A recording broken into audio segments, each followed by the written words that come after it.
लोग जन्मदिन मनाते हैं और इतना झूठ बोलते हैं जन्मदिन में, इतना झूठ बोलते हैं कि सांपों को भी अंधा कर देते हैं। क्या बोलते हैं जन्मदिन के दिन? तुम जियो हजारों साल। जिया है कोई आज तक 1000 साल का? ये कोरा झूठ नहीं है कि तुम जियो हजारों साल। और दूसरा तो इतना भयंकर झूठ बोलते हैं कि साल के दिन हो कई हजार। जैसे तुम्हारे घर में कैलेंडर छप रहा हो, 365 से 366 दिन तो आज तक बने नहीं, तो वो कौन सा कैलेंडर बना रहे हो जिसमें 1000 साल के दिन हो कई हजार? ये संभव है? ये सरासर झूठ है। मन बहलाने को कुछ भी करते रहो। देखो एक बात बता दें, आदमी का जन्म हुआ, कोई गारंटी नहीं कि वो पैसा कमा पाएगा कि नहीं कमा पाएगा। है गारंटी कि आदमी बन गए तो खूब पैसा कमाओगे? आदमी का जन्म हुआ, कोई गारंटी नहीं कि वो पढ़ लिख पाएगा कि नहीं पढ़ लिख पाएगा। इसकी कोई गारंटी नहीं ले सकता दुनिया में। आदमी का जन्म हुआ, ये कोई गारंटी नहीं ले सकता कि वो नाम कमा पाएगा कि नहीं कमा पाएगा। आदमी का जन्म हुआ, ये कोई गारंटी नहीं कि उसकी शादी होगी कि नहीं होगी। है किसी की गारंटी कि हो जाएगी? अरे हमारी तुम्हारी तो छोड़ दो, देश में कई मुख्यमंत्रियों की शादी नहीं भाई। अपनी कहां से, अपन कौन गिनती में बताओ? कई प्रधानमंत्री भाई उनकी शादी नहीं, कई राष्ट्रपति हो गए उनकी शादी नहीं भाई। बात तो उनकी किस्मत है कि एक के पति नहीं बने तो राष्ट्र के पति बन गए, जाई बड़ी बात है ना। और एक चीज की गारंटी है प्यारे, अगर मनुष्य का तन मिला है तो मरोगे जरूर, इसकी गारंटी। इसमें कहीं कोई संशय नहीं है, मरना तो पड़ेगा। तो श्रीमद् भागवत की कथा हमारी मौत को सुंदर बनाती है। और शिव महापुराण की कथा, शिव महापुराण की कथा हमारे परिवार को सुंदर बनाती है। जिनको परिवारों से प्रेम हो, जो चाहते हैं कि हमारा परिवार कभी ना बिखरे, हमारा परिवार कभी ना टूटे, वो शिव महापुराण की पूजा करने लगो, शिव महापुराण की कथा सुनने लगो। तुम्हारा परिवार कभी बिखर नहीं सकता है।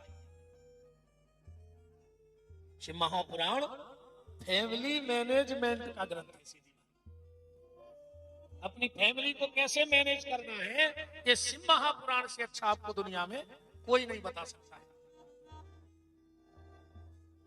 तो हम लोग 9 दिन तक इस पावन पुनीत ग्रंथ को बड़े भाव के सहित श्रवण करेंगे।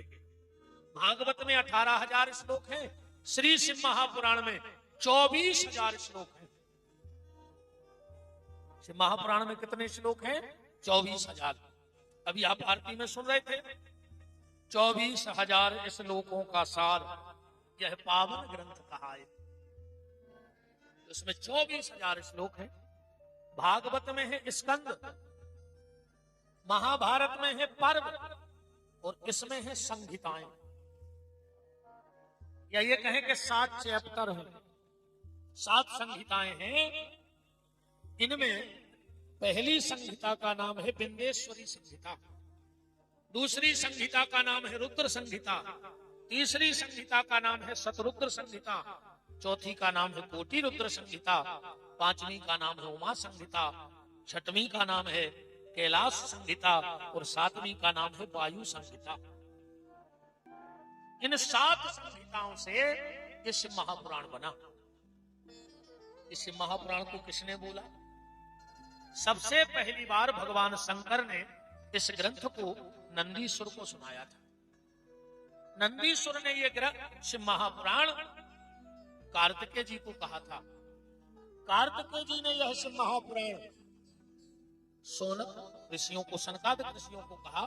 सनकादिक ऋषियों ने सोनक, सोनक ऋषियों ने सूत जी से, और सूत जी से सुनकर आज हम लोग इस मंगलमय चरित्र का श्रवण कर रहे हैं। अब भगवान शिव के बारे में एक बात समझ लेना कि राम का भी काम बिना भगवान शिव के नहीं बनता है। जब तक रामेश्वरम में भोलेनाथ की स्थापना नहीं कर लेते, तब तक रावण पर विजय प्राप्त नहीं कर पाए। गोविंद का भी काम बिना भगवान शिव के नहीं बना। जब तक वृंदावन में गोपेश्वर महादेव को नहीं बिठा लिया तब तक कंस पर विजय प्राप्त नहीं कर पाए। और सीधी सीधी बात अगर ये कह दें कि जब कुछ नहीं था तो भगवान शिव थे और जब कुछ नहीं रहेगा तो भगवान शिव ही रहेंगे, क्योंकि वो आदि अनादि अखंड है। शास्त्र कहता है जो व्यक्ति कभी गंगा नहीं गया, जिसने सप्तपुरियों का दर्शन नहीं किया, जो कभी गया नहीं गया, जो कभी चित्रकूट नहीं गया, जो कभी 12 ज्योतिर्लिंग के दर्शन करने नहीं गया, तो यहां श्लोक लिखा है गंगत्या पुनश्चैव सप्तपुरो गया तथा। अगर कोई व्यक्ति भाव से शिव महापुराण की कथा को सुन लेवे तो उसे 12 ज्योतिर्लिंग में अभिषेक करने का फल प्राप्त होता है।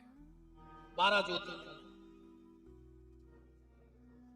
गंगा में कल्पवास करने का फल प्राप्त होता है। जो शिव महापुराण की कथा सुन करके और इसका फल अपने पितरों को दे देता है, भगवान संत के पितरों की मुक्ति करा देते हैं। भगवान शिव का काम है। गया जी में पिंडदान का फल शिव महापुराण की कथा, गंगा जी में रहने का फल शिव महापुराण की कथा, सप्तपुरियों में निवास करने का फल शिव महापुराण की कथा। और एक बात तो इतनी प्यारी लिखी है कलिकाल में, अश्वमेघ कृतम। कलयुग में अश्वमेघ संभव नहीं है, अश्वमेघ कोई कर नहीं सकता, क्योंकि अश्वमेघ में अश्व छोड़ा जाता है घोड़ा, और वो पूरे पृथ्वी मंडल की दिग्विजय करके आ जाए और उस घोड़े को कोई बांधे ना, और अगर बांध ले तो उससे युद्ध करके उसको वापस लाया जाता है। अब इतना समय किसके पास है कलयुग में? किसी के पास नहीं है। तो कलयुग में अश्वमेघ यज्ञ कोई नहीं कर सकता है, असंभव है। पर इसी ग्रंथ में श्लोक लिखा है कि जिसके घर में शिव महापुराण की कथा हो जाती है उसको अश्वमेघ यज्ञ करने का फल प्राप्त होता है। चाहे अश्वमेघ यज्ञ कर लो और चाहे शिव महापुराण की कथा कर लो। दुनिया में कितने तीर्थ हैं पता है? 66,000 तीर्थ हैं प्रमुख। अब इतने जगह तो हम लोग जा ही नहीं सकते, जिंदगी कम पड़ जाएगी।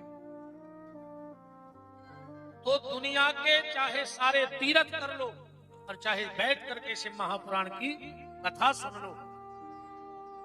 और एक बात और बहुत अच्छी ग्रंथ में ही लिखी है कि अगर आप 9 दिन तक कथा भी नहीं सुन पा रहे हो, व्यस्तता है, तो आप 9 दिन में नित्य आकर के अकेले व्यासपीठ को प्रणाम कर जाओ। जब भी आपको टाइम मिल जाए तो भी आपको 5वें यज्ञ का फल प्राप्त होता है। खाली 9 दिन नियम से आओ, पुराण की पूजा करो, प्रणाम करके चले जाओ।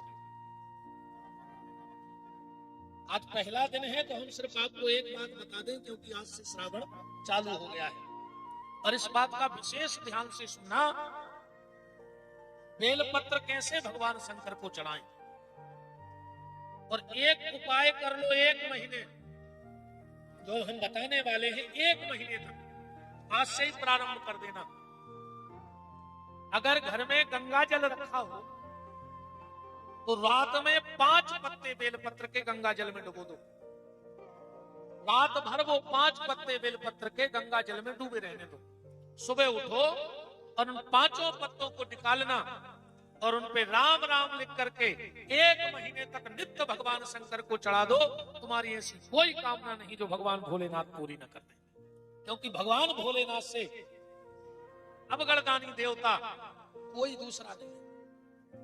एक बार ब्रह्मा जी ने भगवान शिव से कहा, दादा तुम्हारे घर में कोई भी कुछ मांगने आता है और तुम तुरंत उठा के दे देते, आगे पीछे का सोचते ही नहीं, आगे पीछे का सोचते ही नहीं।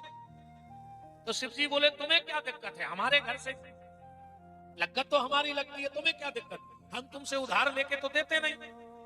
ब्रह्मा जी बोले कि प्रभु हमें दिक्कत नहीं है, दिक्कत आपको बन जाती है। भस्मासुर आया, उसने वरदान मांगा कि हम जिसके सिर पे हाथ रख दें वो भस्म हो जाए। आपने कह दिया तथास्तु, वो आपके ही पीछे पड़ गया। तो पहले हम आपके सिर पे हाथ रखेंगे।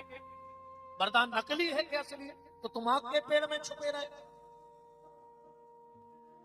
तो इसीलिए बोल रहे कि देवे के पहले आगे पीछे की सोचो। शिव जी बोले ब्रह्मा सत्य बताएं, अगर हम आगे पीछे की सोचने लगे तो फिर हमसे कोई भोले कहेगा ही क्यों। इसीलिए तो लोग हमसे भोले कहते हैं कि न हम आगे की सोचते हैं न पीछे की सोचते हैं। तुम्हारा काम बन जाए, हमारा जो होगा हम निपट लेंगे, कोई दिक्कत। अब भोले राजा जी आ गए। तो भगवान शिव से बड़ा दानी इस दुनिया में और कोई नहीं है।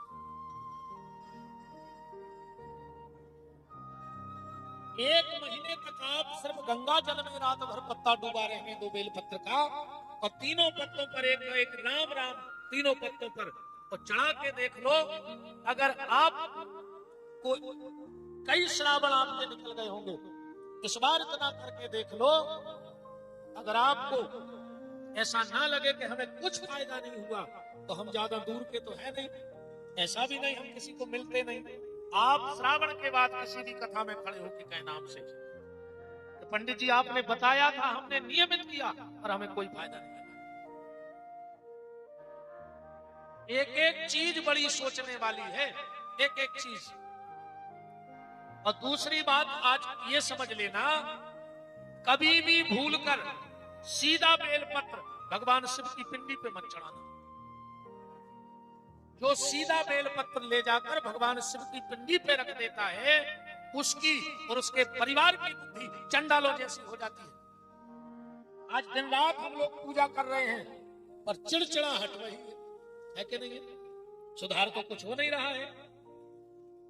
हम लोग कथा इसलिए सुनते हैं कि खाली पुण्य मिल जाए बस, है ना? इसलिए कथा में बैठते ना कि पुण्य मिल जाए, बस हमें पुण्य मिल जाए।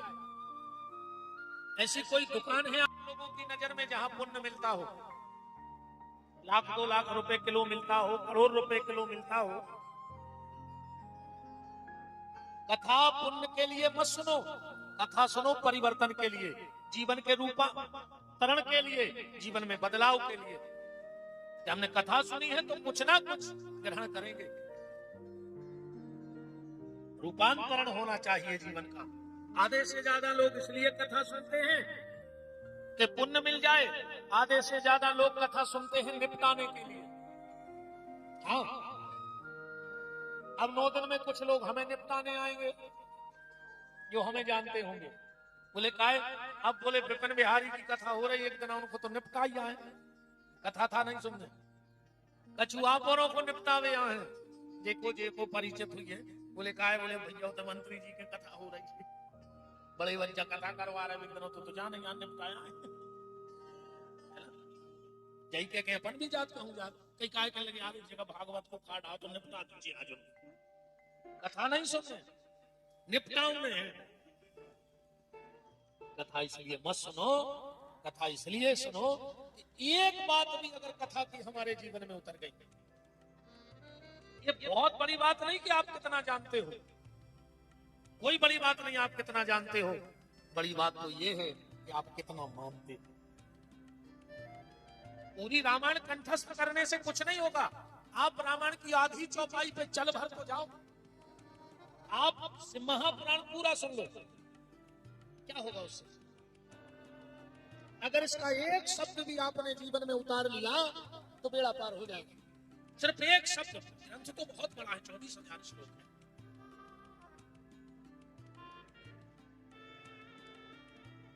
श्रावण चालू है, ये बात बेलपत्र की आज हम इसलिए कर रहे हैं।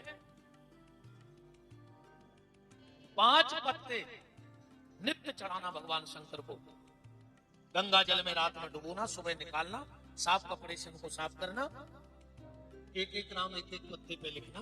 और चढ़ाना कैसे? सबसे पहला बेलपत्र जहां से जलहरी में जल गिरता है वहां रखना। और इस बार की कथा में हमारे जितने YouTube पे भी भक्त सुन रहे, इस कथा में हम बताएंगे कि जलहरी प्रकट कैसे हुई। और अगर आपको किसी को पता हो तो हमें कल बता देना कैसे प्रकट हुई। नेट को सर्च कर लेना पूरी रात, नेट को भी छुट्टी है वो बता दे। पूरी रात नेट पे सर्च करियो तो भगवान शंकर की जलहरी कैसे प्रकट है भाई। एक आध कथा हो तो कल लाएंगे बता। इस बार हम आपको इस महापुराण में बताएंगे कि जलहरी प्रकट कैसे हुई आगे आने वाली कथाओं में, दिनों में। तो सबसे पहली बेलपत्र जहां से जलहरी का जल गिरता है वहां रखना। दूसरा बेलपत्र जहां पिंडी और जलहरी इकट्ठे होते हैं वहां रखना। तीसरा बेलपत्र फिर भगवान शिव की पिंडी पे रखना। चौथा बेलपत्र नादिया को चढ़ाना। क्यों? विशेष ये है नादिया भगवान शंकर का। आप लोगों ने देखा होगा अक्सर करके शिव जी बैठते हैं मंदिर में और नादिया बैठता है बाहर। अक्सर करके 99% शिव मंदिरों में चले जाओ, शिव जी मिलेंगे भीतर, नादिया बाहर। एक बार पार्वती जी ने कहा कि दादा प्रभु आप तो मंदिर में बैठ जाते हो और नादिया को बाहर क्यों बिठाया? भगवान शंकर बोले देवी जब व्यक्ति मेरे मंदिर में आता है तो बड़ा नकली बन के आता है, बहुत नकली बन के जाता है मंदिर में आदमी। वो ये नहीं जानता कि हम भगवान को ठग नहीं पाएंगे, पर फिर भी बोलो अच्छा। हम मंदिर की जब सीढ़ी चढ़ते हैं कितने अच्छे हो जाते हैं, ऐसा लगता है कि 100 गलतियां की नहीं जीवन। अब मंदिर के बाहर आए तो जैसे थे वैसे ही हो गए। तो क्या भगवान ठग लिया तुमने? भगवान तुम्हारे अंतर्मन की नहीं जानता कि तुम वास्तव में हो क्या। भगवान को सबसे ज्यादा अगर किसी से दिक्कत है तो छली और कपटी से। भगवान कहते हैं जैसे हो वैसे रहो। ये तो बहुत अच्छी बात है भैया कि कोई के मन की नहीं जाना, न जाने का हो गए। अगर मन की समझ जाए बगल वालों के जो का सोच रहे हैं बैठ के तो का हुई है बताओ अच्छा भाई वैसे तो हम अच्छा बोल रहे हैं पर मन में तो दिक्कत है। अब वो समझ ले सामने वाला तो दुनिया का कोई रिश्ता चल ही नहीं सकता। ये 3-4 काम भगवान ने बड़े सोच के किए। पहला, अन्न में घुन लगा दिया। अन्न में अगर घुन ना लगता तो गरीब आदमी भूखों मर जाता। बड़े बड़े आदमी कुआं खोद के गेहूं दबा देते 7 पीढ़ी, पर उन्हें पता है